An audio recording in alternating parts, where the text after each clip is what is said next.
best. Just talk everyone a minute. Hello. I don't feel like talking today. This is a great Out of it. sweaty seat. Turn this little bugger off. I won't make noise anyway. This is so annoying. All right. It beeps all the time. I need What to change episode the is it? settings. Is it an 8. apple? It's 8. Google. Oh. All right. Yeah. We'll proper kit it out. Google phone. This camera doesn't pick up hair legs. Yeah. Hair legs. Le- They're covered anyway. Pick up They'll my be fine. ankle. Just pull them up. What about mine? It doesn't. Not going to pick up my ankle hair. Would be should be alright. recorded. yeah. Oh yeah. Fluffy. Okay, episode 8 of the pod. We had some sound issues last time. Hopefully we. It wasn't that bad. Not on the pod, but on the challenge. On the challenge, that was poor. It was poor. And actually, the video we've just released for the weekend, the camera was out of focus a bit as well. So hopefully we've sorted that as well. It's a work in progress. Isn't It's a work in progress. That's why I call us Amateur Hour. We've got even a thing on the thing that says, please subscribe to Amateur Hour, because we have no idea what we're doing. We make it up as we go along, don't we? But episode 8. And we have now how many subscribers? 600 and something. Big time. 6,452. I don't think it is that many. It'd be good if it was though, but the main issue is watch time. Okay, so It's 'cause we're boring. will just... Don't out yourself. Most people know who I am. I Mike, run the club. Most people know who Ollie is. Treasurer / whatever you want to be. Resident mug. Resident mug. All right, we'll go with that. Or melt, as Henry put last time. Yeah, you put a little thing on your forehead, didn't he? I really appreciate that. And then we've got Lauren. Lauren is the new. Do you want to introduce yourself? So I'm going to be helping out with fitness and performance for the girls team. Absolutely. So Getting them performance coach. mobile. Yeah, getting them fitter than, well, absolutely. To be fair, the men are so unfit. So you're probably going to be roped into doing some I've stuff seen there you as well. guys run. You're Do some all boot right. camp. Yeah. No, we are so unfit. I mean, We do me need to bleep personally. tests over the summer. Bleep test for next season, definitely. So Lauren is joining us as a new official, which is good, and a challenge coming soon as well against the other new official, which you'll wait to be introduced to, and for people who are watching anyway. And then our big man Joe, big time Joe. How's it going? It's good, mate. It is good. So introduce yourself.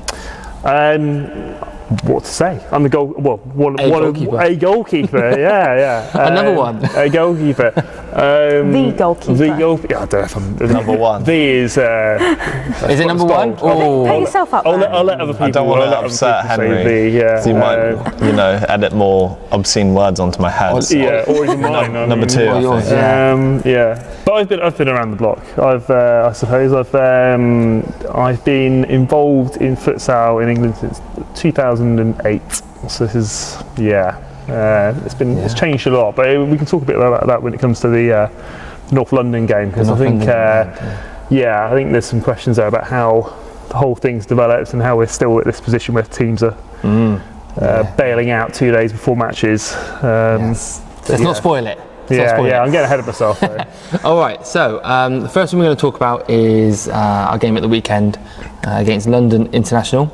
We asked for them to change the kickoff because it meant the kickoff they put us down for was about 11:30, wasn't it? And it was it late inside? So it was, anyway, we'd have had to have left at like 6 o'clock in the morning. So we said to them, do you mind changing venues? They did. And they put us in Croydon. It was a nice venue, very similar to where we're in now. Nice court. Yeah, good venue. The goals were a bit questionable, but actually it was fine. What was it for you about the goals? They were wobbly. Wobbly. They were wobbly. Yeah. To be fair, last minute.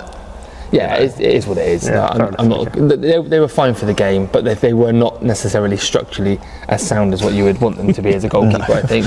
Not passing your health and safety check. You could probably score from a corner if you had a Not normal FIFA football. approved, necessarily. Possibly, yeah, and they were leaning. But the referees checked them. The referee assessor was there as well, and they were happy with them. I was happy with them. They weren't great, but they were okay. So, and we weren't going to kick off about that. So we started there.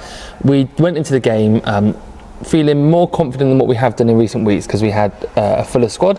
We had a couple of people back, not a full strength team. We still had a lot missing. There was still a lot not there. So we were going into it thinking, actually, we can go at them more than what we could do, say the game before against Sussex. We just thought, right, let's give it to them. we felt that they probably would look at the results and think that they were going to walk it and think it was easy. And so because of that, we had a bit of strength, so we thought, right, we're going to go at them. And so we went at them from minute one. We did high court press pretty much straight away, didn't we? We wanted to see what they're about on a court, which is something that was similar to playing on ourselves. And I think straight away, they realised they were in for a game, which they probably didn't realise. Long story cut short, half time it was 0-0, and they come up to me actually as we were walking over to the bench and they went, bloody good game, or something to that effect anyway. I think they were a bit shocked. They were a bit shocked. I think they expected us maybe not to be quite as strong as what we were, which is good actually. You know, we've been saying that we've had a lot of players missing. We were still not at full strength, and yet we held what were they, second or first at that time in the league? Second, I believe. I think second. So we held them to a 0-0, and actually I think we were very unfortunate not to be behind. They had chances, we had chances, but I thought in the first half we probably edged the better chances. From the beginning of the game, we controlled it. We did, yeah. I think we did really well defensively. You know, we did really well defensively, and we held the ball well and we pressed well. You know, we wasn't trying to force things like we have done in recent weeks, where we just messed up and then we get 2 or 3 goals just before half time and we think, what are we doing? What we shot ourselves in the foot there. Mind blank. Ben played first game debut. He was solid. You know, came in straight away. You could see he knows the game. Plays futsal. There was no question marks about that in my mind, because I know he was experienced beforehand. And actually, people will see that. You know, actually the highlights will come out before this comes out, so they will see that. And he was a big part of that game. And he did well. He was unlucky not to get maybe 2 or 3 goals. You know, he didn't get any, which is just astounds me with the amount of attempts that he had on goal. So. Needs to bring his shooting boots next time. Bring his shooting boots. Well, yeah, I think he got a bit unlucky. And then obviously we went into the second half. I gave a bit of I thought quite a solid team talk at half time. Oh, there was a lot of team effing and talk. jeffing in there, wasn't there? Yeah. And then Jamie recorded it and I had no idea. So he goes You've to got the to mic. insert that clip. No, it's in the highlights, yeah. I've seen that, that's great. It was like, I was like, Jamie's bloody This is what sent it we to me. fucking want every week. No, we're going to have to bleep that. Why not? Give them a bit of extra work to do. But yeah, so it was. I wasn't expecting him to record it, but actually, fair play to him for doing that. It adds a bit of different kind of element to our videos. Yeah, he which is vlogged good. He vlogged the whole trip. He vlogged the whole trip as well. People would have seen that by now. But a lot of it probably had to get cut out because of we had Lee in our car, so We did cut a lot. there wasn't much for the journey. Well, when we got back after that, I stayed up till like 3 o'clock in the morning trying to cut it all down. It's about 6 hours worth of footage. Sent it over to Henry, and he's then flown home, edited it, and put it up about now, kind of the same time we're recording this. So hopefully it'll be going out. But the second half, anyway, we went in, we went at them again. We didn't change our game plan. We thought, no, we're going for it. We started to tire. You could see that towards the second half. We wasn't quite as on it as what we were to start with for the first 10-15 minutes. But we went 2-0 up. We were a couple of goals which were decent. And at that point you're thinking, hey, we've got something here. They're panicking because they're thinking, hang on a minute, we need to win this game because we've got LDN or whatever and blah, blah, blah. So they're trying to win the game. And we're just there having a great time. We're thinking, this is great. Then they really stepped it up once They had to. So they started going fly then, didn't they? So they were constantly going fly. What point was this? What was the score when they went fly? It was 2-0. I think it was 2-0 because then they brought it back to 2-1. Then we went up and scored again. It's quite early then, they went fly at 2-0. Yeah, I think there was about 12 minutes. 10 minutes. 10 minutes left. Yeah. Okay. Yeah, Were they any good at it? They were okay. They didn't necessarily move it quick, so it was quite easy to defend from our perspective. Yeah, they did made open use us of up. the extra man, but not so much the goalie. Yeah, well, they didn't Yeah. move it quick. So part of doing flies, you need to move it quick because you need to try and get us out of shape to then exploit the space in the corners and blah, blah, blah, or try and open it up. But they didn't really do that. But we kind of shot ourselves in the foot because when we were defending it, we wasn't necessarily shifting properly. But it didn't really matter because they wasn't moving it quick enough. So because they weren't moving it, they couldn't punish us. They did once. They scored a goal from where it's come into the corner and they got it across and scored. But you know that happens. I think we were unlucky maybe not to score 1 or 2 from when they went fly. But yeah, so they went fly. They brought it back to 2-1. We went up and scored and made it 3-1. And then they scored again a couple of times to make it 3-3. But I thought we were really unlucky. And the part which frustrated me is they were on 5 fouls, and I've watched the footage back, and there was definitely a couple of questionable fouls in there, which could have been a couple of 10-metre pens. And then their goalkeeper with 2 seconds to go, Henry's running out with the ball, right? Open net. their goalkeeper's put his hand up and tried to whack the ball out of his hand. Right? Yeah, Henry's then it's gone like he's shocking. gone to kick it. He's pulled the foul, ball isn't it? away, and then he's for me that's a foul, right? Yeah. And it's in the footage. Anybody Then can they see didn't it. want to give it, did They they? didn't want to give it. It was literally the last second of the Yeah. game. And interestingly, it's the same ref where we played Bristol and they scored that last second. So there's something about the last second with this ref.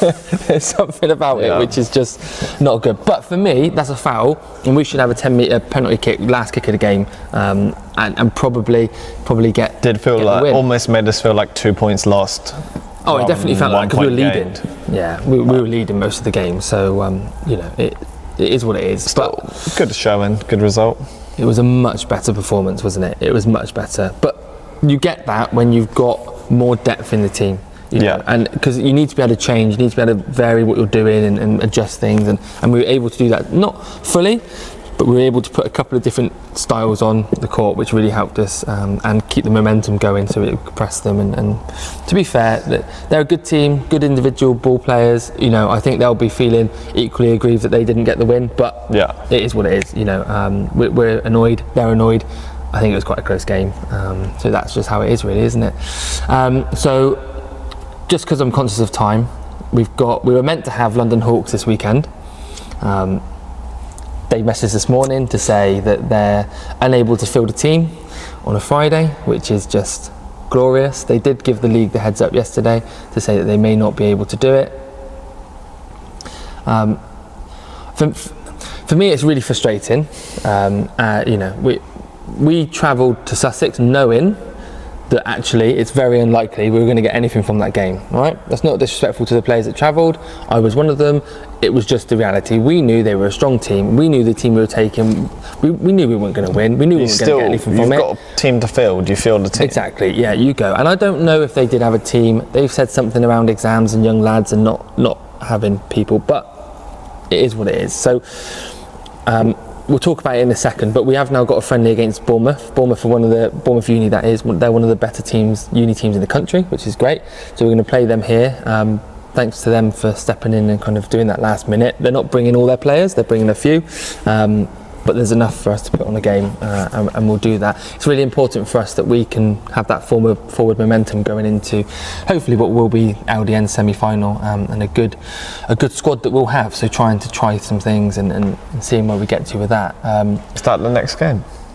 That is the LDN? next game. Well, we've got BU this weekend, then Portsmouth Right. friendly, and then we've got LDN. So we've got a couple Next of friendlies. competitive game. Yeah, and it's going to be a big game for us. You know, we didn't do ourselves justice when they came here. We didn't have our full team. I know that's a common theme for the last sort of 4 weeks. Ever since we hit 3.1, it's been like trying to keep a team on the court, isn't it? Really, it's what it's felt like some weeks. But you know, we're in our first year, South West champions for the qualifying rounds, and we're doing well. So we need to keep that in perspective. But I know that we're better than what the league table currently shows. We definitely are. But we haven't done it on the court, and that's what matters. It doesn't matter all of the ins and outs and stuff that and all the nuances at the end of it. If we don't win the game, we don't get the points, and therefore we deserve to be where we are on the table. So. But let's just kind of talk about, just briefly, and this is where maybe you can come in, Joe, as well. Views on what is, so 3.1 and 3. I know Danny has talked about this in his podcast. Where I sit is that in a National League competition, I know we're on about driving standards, we want new teams into the league, blah, blah, blah. We want all of that. We want venues to be nice. We want all those things to be happening. But I think half the problem, and we were talking about this, I remember talking about this 10 years ago, is London teams just playing in London. And then when they have to travel, or, you know, they just sack it off. You know, if they're not winning, if they're not going to play anything, they're not going to win anything, they just sack it off. And I don't know if you experienced that when you were involved before. I mean, it's really difficult because on the one hand, you need the teams in order to expand the sport, but at the same time, it's hard when it costs money, right? It costs money, and you know, I get it in the sense that for them it's a lot of money, it's a lot of time. When they're kind of already out of the running anyway in terms of the league, to come down here, I understand to that extent, but yeah, it's just really, really frustrating. I think back in the day they used to have, before they had the 2 national tiers, which they now have, they had 3 regionalised tiers. So when the National League first started, it was North, Midlands, South, and the South was just London teams. And one of the big issues back in the day was when the league went national, was then getting those teams to actually go around the country and start playing. And I think probably what the issue is now is that you've got 2 really, fairly solid like top tiers now, but at this level, at 3.1 or 3.2, you've still got like a London-centric league. So when you smush the 3.2s together, you end up with this problem, and I think it's going to take, I guess it will just take a couple of years for it to kind of for the wheat to be separated from the chaff, as it were, to kind of strengthen the league at this level. How do you think they should do that? Because my idea is that and I've said this to Danny doesn't necessarily agree. I've spoken to some other clubs, and they seem to kind of understand my perspective. Is that the 3.1 should be home and away. All right, if you're battling for promotion to go to tier 2, you should be playing home and away, okay? Because when you get to tier 2, you are going to be having to travel. So the likelihood is, and I'm very open, we're not the best futsaling team. We're just not, right? I'm not trying to pretend that we are. But if we want to get better, we need to play those better teams. So I want to be playing the London teams. We're happy to travel. We want to do home and away. We're fine with that. I love an away day. Yeah, but other teams aren't, because of the travelling, because of the extra costs that involves. It puts strain on their club. But then are they set up to be in the league? Or do you want them to get to that level? For me, I think that the league should be the qualifying round should be you play each other once, all right? Because that's not so important. Then when you get to 3.1, you should then do home and away, and that forces everybody then to do, as if you are in tier 2, which is home and away. You should practice almost ready for that. And why would you not do home and away when that's the most important part, trying to get that promotion up to tier 2? Why is that in the qualifying rounds? I know why. It's to reduce costs, it's trying to attract teams, trying to reduce the travelling. I completely get that. But for me, we've had 2 games cancelled this year because teams being unable to travel. I know that there was a couple of cup games, or Estudiantes didn't want to travel to Sussex because they wanted to focus on 3.1. Is that right? And I stand by, for us as a club, for us to drive forward and improve. For me, I think we need to be striving to play the best teams, and it's not to say that the teams in our league are not, because I think they would say the same thing as well. For everybody to improve, you need to be playing the best that you can play, right? And that's all I'm saying, is that's what I want for our team. Whether we get battled every week or not, we're still not going to improve if we're not doing that. I think it has to be about what the ultimate aim is for the league organisers, because as I say, 2 solid top tiers now in England, which didn't exist 15 years ago, didn't exist.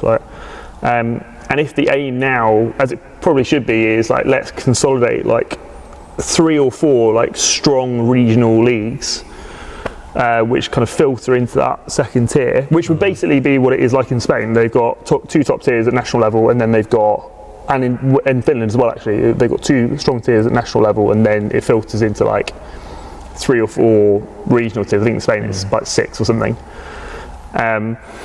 But if that's the aim, which would be a massive development for the sport in this country, at that level, to have that many teams and that many leagues, then the focus has to be on it's not just ability on the court, but also can you actually be bothered to take yourself to games? Before we come here, I was listening to the Riding High pod, as I do every week, and they were talking about kind of the franchise model, about do you meet X, Y, and Z? Do you tick it off, and if you get there, then you play in this level, whatever, however that works. And I know that we're a developing league, and we have to accept that we're in a development league, and if we want to get out of that and to play tier 2, tier 1, then we have to win that, and that's what we're faced with.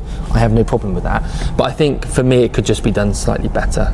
Not better, better's slightly different, to ensure that the ones going up are the right teams, and that we are playing against the teams that we should be playing, that pushes us week in, week out, regardless of whether we get battered or not. At the end of the day, just It is a kick in the teeth though, isn't it? It feels to me, the amount of miles that we've travelled this season, and then to have a team turn around and essentially not want to travel to us, can't get a team. Like, we've been Bristol, Portsmouth, Sussex, London twice, 3 times, up to Reading a couple of times. Like, there's a lot of travelling. Like, we're willing to commit. I think that should be a standard.